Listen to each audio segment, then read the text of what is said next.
The night shift at Ridgeway Corporate Tower always felt too quiet, like the building was holding its breath.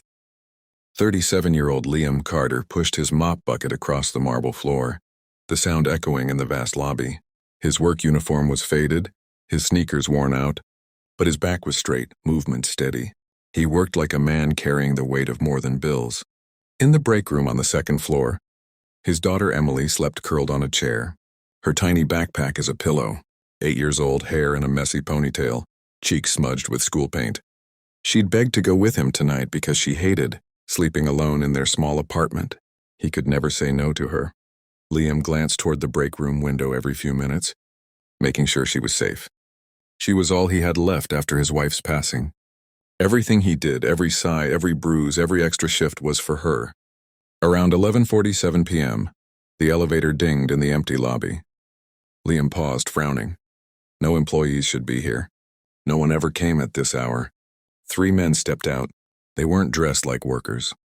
Black jackets, hard expressions, eyes scanning. One held something hidden inside his coat. Liam's instincts, the ones he never talked about, immediately sharpened. He wasn't always a janitor.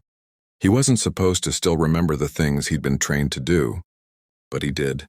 The 3 men walked past him without a word. One of them smirked when he saw Liam, as if pleased the building was deserted. Liam kept his head low, pretending not to notice. But every step they took echoed like a warning. He wanted to check on Emily again, but he forced himself to stay calm and slow. He finished mopping a patch of floor and quietly followed them at a distance. The men headed up the stairway, not the elevator, trying not to appear on cameras. They moved with purpose, trained purpose. Something was wrong. He silently climbed the stairs after them, heart pounding steadily but not fast, training breath, not fear breath.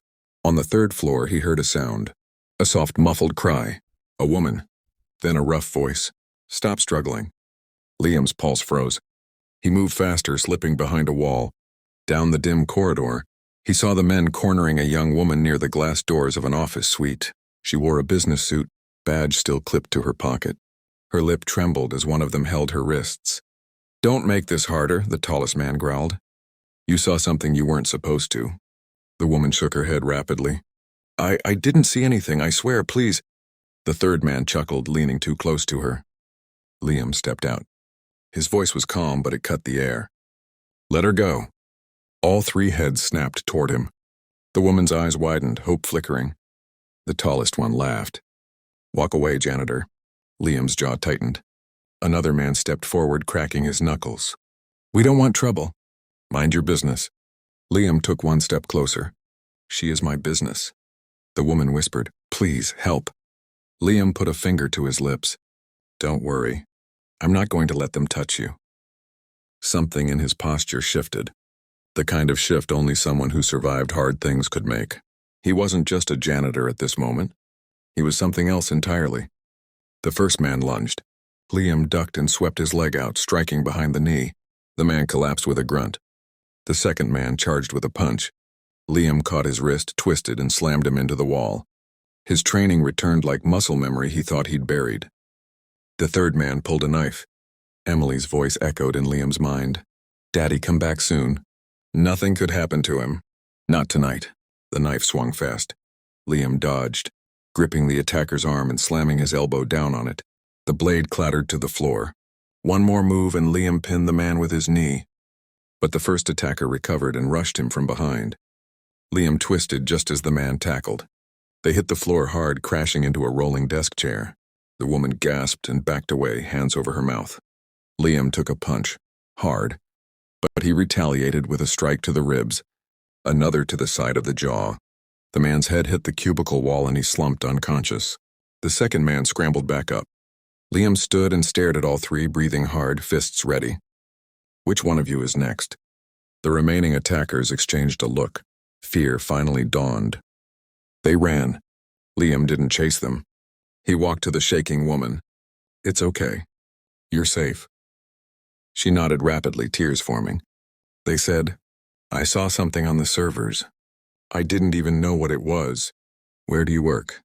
"Cybersecurity," she whispered. "I was patching the network tonight." So she had seen something. "What's your name?" Liam asked gently. "Hannah." He guided her to sit on a chair, checking her arms for injuries. Her pulse slowly steadied. A small voice suddenly echoed down the hall. "Daddy?" Emily. She had woken up.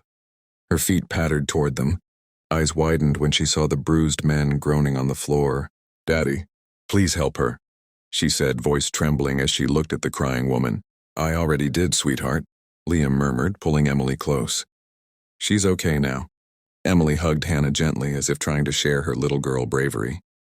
Hannah's tears doubled. Police arrived after Hannah called. Statements were taken.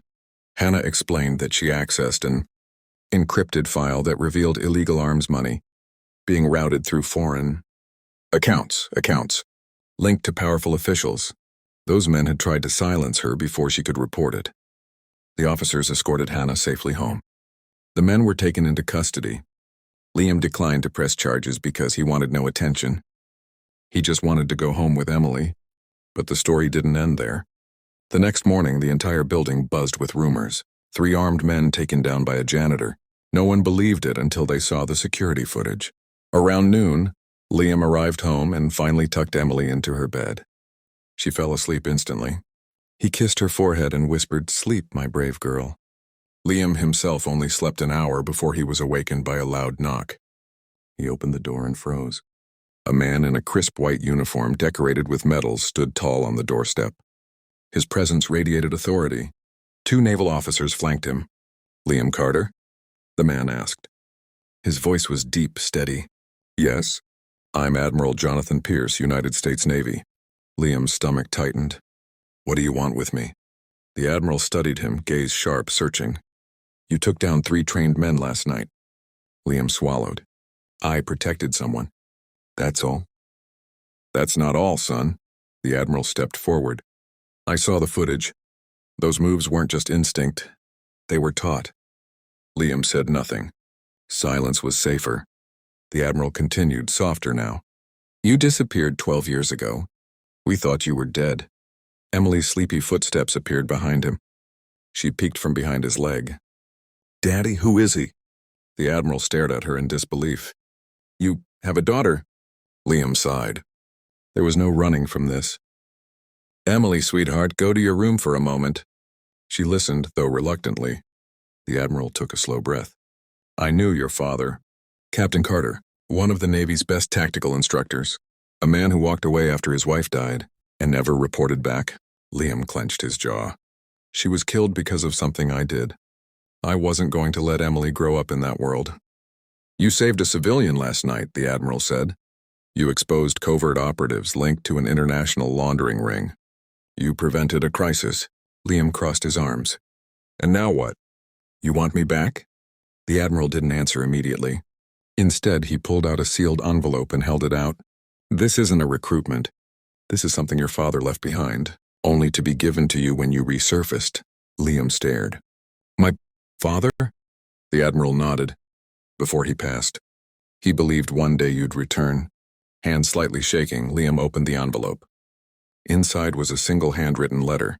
"Son, if you are reading this, it means you survived long enough to come home. I know you carried the blame for what happened, but you were never at fault. The enemies you made were mine, not yours. Live your life. Protect your child. Be the man your mother